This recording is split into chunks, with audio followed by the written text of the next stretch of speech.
Buenas tardes y noches a todas las personas presentes. Mi nombre es Patricia Castro Monge y tengo el gusto de representar en esta ponencia a Costa Rica.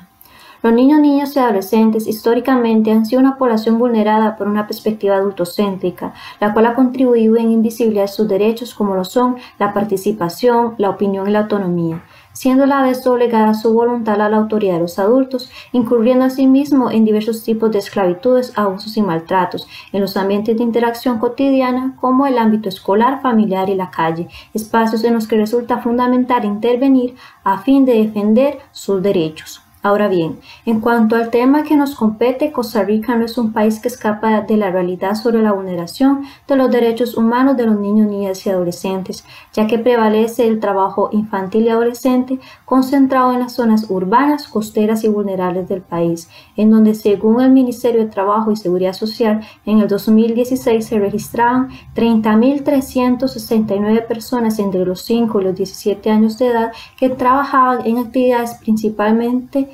agrícolas y comerciales. Referente a la esclavitud infantil, esta se caracteriza por 3 elementos que implican el sometimiento a la autoridad de un adulto, el trabajo en tiempo indefinido y no recibir compensación o beneficio económico alguno.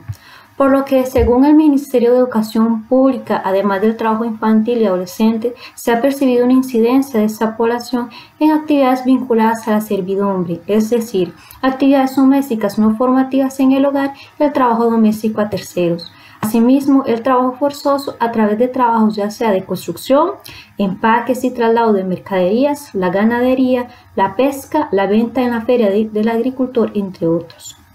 La mendicidad es otra problemática en la que se encuentran involucrados los niños, niñas y adolescentes, incurriendo en pedir limosnas y cantar en autobuses, al igual que la venta de drogas, estupefacientes y la explotación sexual comercial infantil. Es importante mencionar que generalmente son inducidos por sus propios familiares.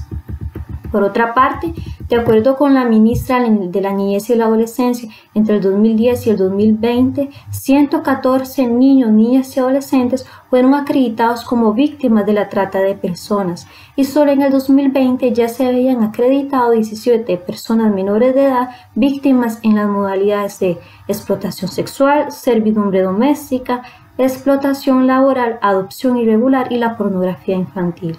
En cuanto al campo de la educación pública, los centros educativos no dejan de ser espacios en donde se habilitan los cobros ilegales hacia la población estudiantil, ya que si bien es cierto los cobros de matrícula están prohibidos, la normativa permite a las instituciones solicitar las mal llamadas contribuciones voluntarias, las cuales se prestan para hacer imposiciones y generar abusos económicos, eso bajo la justificación de la compra de artículos de limpieza, papelería, entre otros. Referente a estas contribuciones, es importante señalar que los centros educativos no son ONGs ni iglesias, por ende dichas acciones constituyen los delitos tipificados en el Código Penal costarricense como la corrupción, extorsión y la concusión. Sin embargo, por décadas se ha normalizado a tal punto de no considerarse socialmente como delitos, sino como aportaciones para el funcionamiento de las instituciones públicas. Cabe señalar que en el 2021 se dictaminó un proyecto de ley que regularía la lotería y los juegos de azar, sancionando con penas de prisión y multas. Sin embargo, estos excluían los sorteos realizados en los centros educativos debido a que estos tienen fines sociales. Solo durante el 2007 las escuelas y colegios recaudaron más de 1.000 millones de colones con este tipo de actividades.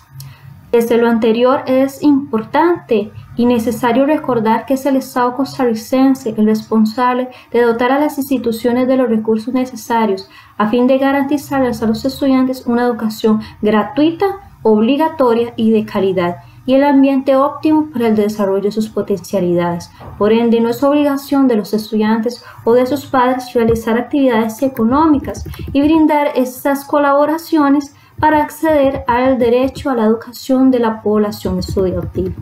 Por lo tanto, es necesario enfatizar de que la norma interna o las decisiones de personas o de funcionarios públicos en uso de su autoridad y poder no pueden estar por encima de lo que dictamina la propia Constitución Política de Costa Rica y del derecho internacional referente a los derechos de las personas en etapa de niñez y adolescencia. Cabe agregar que estos tipos de explotaciones y abusos por parte de familiares, terceros o de instituciones públicas limitan el goce de los derechos, la educación, la recreación y el bienestar de los niños, niñas y adolescentes, teniendo que asumir niveles de responsabilidad, cargas de trabajo o la exposición a peligros que son inadecuados para su edad y su desarrollo.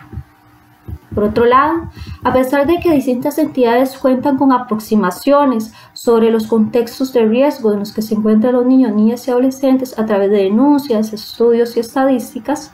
la realidad es que no cuentan con datos exactos, ya que desde el núcleo familiar, educativo y social se desarrollan las vulneraciones de los derechos humanos, que a causa de la naturalización de la violencia y del trabajo infantil, además de la normalización de acciones que implican algún tipo de esclavitud y la indiferencia de la sociedad, es que hasta la actualidad ha prevalecido situaciones que representan delitos y que a la misma vez lesionan la integridad, la dignidad humana y el desarrollo de esta población. Ahora, Costa Rica adquirió el compromiso de brindar protección a los niños, niñas y adolescentes a través de la ratificación de la Convención sobre los Derechos del Niño el 9 de agosto de 1990, en donde en el artículo 19 señala la obligación de los estados a proteger a los niños contra toda forma de malos tratos, además del Pacto de San José, ratificado el 3 de febrero de 1970, en el cual se plasma en el artículo 19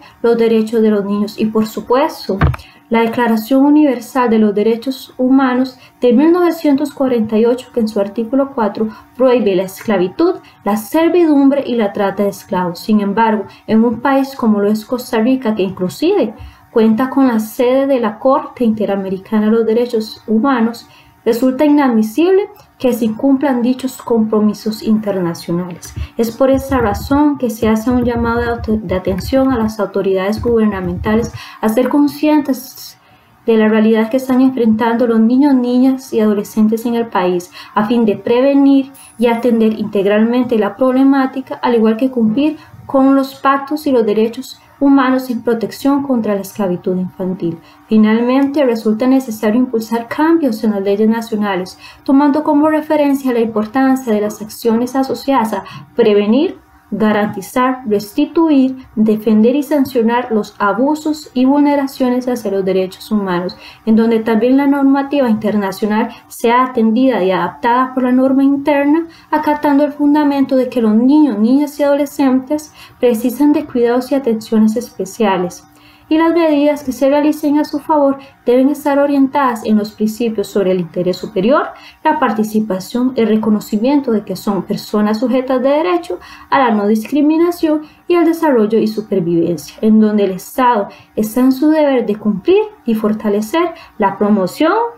la prevención y la protección de esta población en conjunto con la sociedad y la familia. Muchas gracias por su atención.